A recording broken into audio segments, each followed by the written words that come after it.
You're listening to Garden Master Ken Lain and the Top 10 Gardener Podcast. Welcome to the Top 10 Garden Show.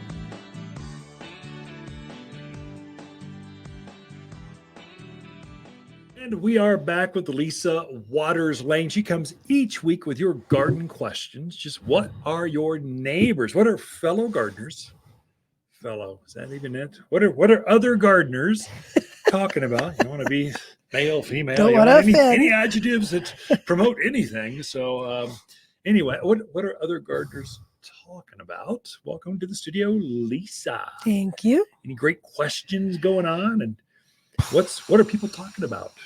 Some of the gardeners are coming in. The real gardeners are coming in. They're researching what's in. So new potteries here. Trees are starting to show up. A few plants are starting to see some growth. Not a lot. Mainly still winter evergreens. Yeah. And lots of new people just going, okay, I know planting season's coming. Right. And I want to do my homework. And so they're in just researching what does a juniper look like in the dead of winter. And it truly is a good time to come in and talk to a garden center, because we're doing stuff, but we'll drop the paintbrush and talk to you about what trees you want, what your garden, what fruit trees are you looking for, when did you start your garden. So this is a great time to come in and talk to people. Because we're like the Maytag repairman. We're just we're looking for something to do. In the last half of February, it starts to take off. Yeah. And then we have less because you're just sheer volume starts to happen. So that nice day in the first daffodils bloom, it's full court press at that point. But now, until then, I want to talk. I'm bored. I don't want to paint another wall. Build another table, fix another shade structure. So come in and see us. Definitely. But there are still stuff going out in the garden right now. Our first question is from Janine. She has some type of plant. She thinks it's an agave that really took a beating in that last cold. It's kind of turned brown and mushy. And she wants to know, do you think it will come back, or is it a goner? Brown and mushy, that's never good for agaves, yuccas, those cacti. My guess is the heart of it froze. Now, you don't truly know until next spring. So I would say never say that. Hold off, because plants want to live if you give it even a remote chance. But agaves are a huge family of plants. And my guess is you've got more of one of those desert varieties, like blue agaves, the one they make tequila out of, some of that stuff. We want the Utahogensis, the one that grows up in the canyon, the Perryi, the one that grows on top of the Bradshaws. These are the super hardy agaves, or century plant would be another name they go by. That's one of that great big flower stalk that just goes to the moon all in one year. That's what we're talking about. And all agaves do that. My guess is, Janine, I hate to tell you this, it's a goner. Just kind of prepare yourself for that. But then leave it until next spring, and you'll know by April 1. You'll know it's either a goner or I can't live with this mush in my bucket. I need a new one. And then come talk to us. We'll help you get the right one, or do your research. Top10plants.com. That's a website we set up. All of our inventories right there on our site, or watersgardencenter.com, the shop button at the top. It's there to really research. We just had someone buy a Mugo pine. Okay, that's most Mugo pines are sold in the garden center, but you research it. Tells you how tall it gets here, how wide it gets, how it grows, how much sun, how much wind. We're trying to put that site together. It's not generic. It's put together for our plants and how they grow here at the higher elevations of Arizona. So that's a great resource for you. Anyway, Janine, sorry to tell you that. Hold out hope. Yeah. You never know. Always hope. This question is from Allie. She moved from, we'll call it a warmer climate. Okay. Welcome, California. Don't say California out loud. We love Californians. Come on. We do. We love them. But she used to plant quite a bit of bare root roses, fruit trees, that type of thing. She wants to know, can bare root be planted in this area? Yeah. And when would you look to plant it? So you're seeing bare root show up in January, February. That's when you put it in the ground. So when it's still dormant, you can still do it. Here's the reason we don't sell bare root roses or fruit trees here at Waters Garden Center. is because in an alkaline soil, which we're extremely alkaline, it's really hard to get those roots to start to form and grow. So the loss rate is extreme on bare root. What we do is we plant our bare root fruit trees last year. We're now harvesting those now. So we've had a full year of root growth. And now we're bringing those into the garden center and you can plant that. So you're a year advanced. But the main reason, you have virtually 100% chance of success. Whereas bare root, generally, I would discourage, I would only have neighbors I don't care for plant bare root. But everyone else, all my friends, plant a rooted plant. You have much better success, faster growth, more even. It's just going to be better for you, less frustration. So stay away from bare root.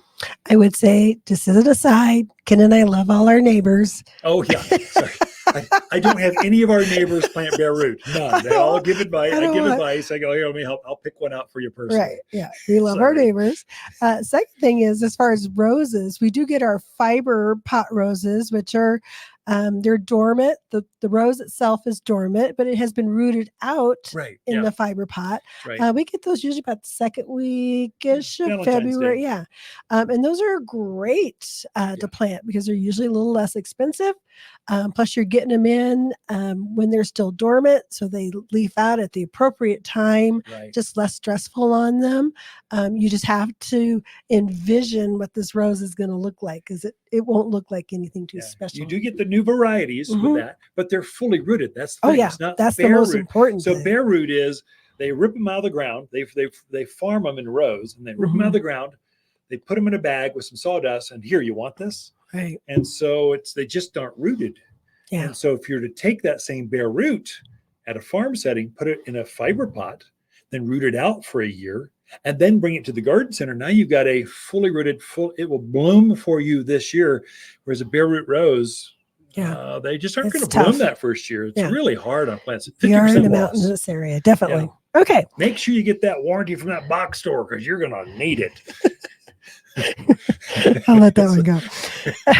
The next question is from Chris. He needs to know if he can top a large deodar cedar that is blocking part of his view. Yeah. It is now a good time to do that. So, who's that, Chris? Who's that? Chris. So, Chris, deodar cedar, this is a monster. It's 80 foot. Actually, Lebanese cedar. It's where they grow native. So, this is what they made the Ark of the Covenant out of. It's a famous, famous Old Testament type of tree, fast growing. It's going to eventually get to 200 feet. We just aren't. We've only had some in a few dozen years here, so it's not done.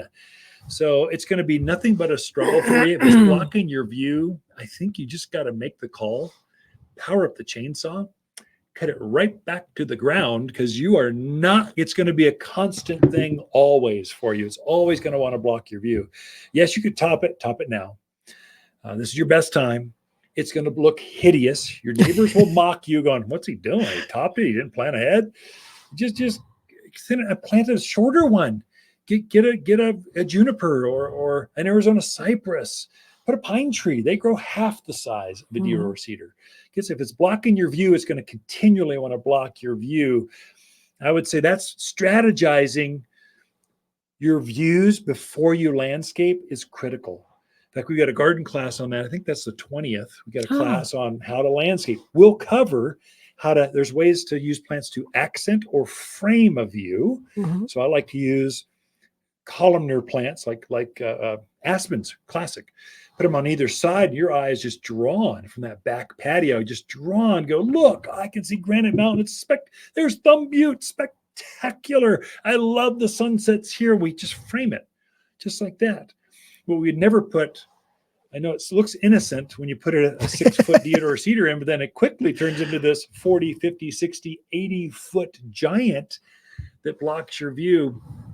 I would say you just got the wrong plant in the wrong place. Probably wasn't even you, Chris. I'm not putting you down. It's probably your previous owner of that house put it in the wrong place at the wrong time, and it's going to keep blocking your view. It's time to just get it out of there. I hate to tell you that, but it's just a plant. It's not a puppy dog. You're allowed to kind of remodel every once in a while. Go up. Been good for 10 years. Now it's no longer good. That's Start over. true. All right. So Ken and Lisa Lain, the mountain gardeners, will be right back after this. As the days get longer and brighter, houseplants can struggle and scorch, but we have the solution. At Waters, we've organized our houseplants from A to Z for the brightest of sunny locations, many even bloom. With experts that know plants and how to make them grow. Shipments of the freshest houseplants in town have just arrived from A to Z and ready for a bright new home. You're listening to Ken Lain, aka the Top 10 Gardener. Ken can be found throughout the week in Prescott at Waters Family Garden Center. Listen daily as he answers the top 10 questions of the week, streaming on Apple, Google, Spotify, or wherever you download your podcasts.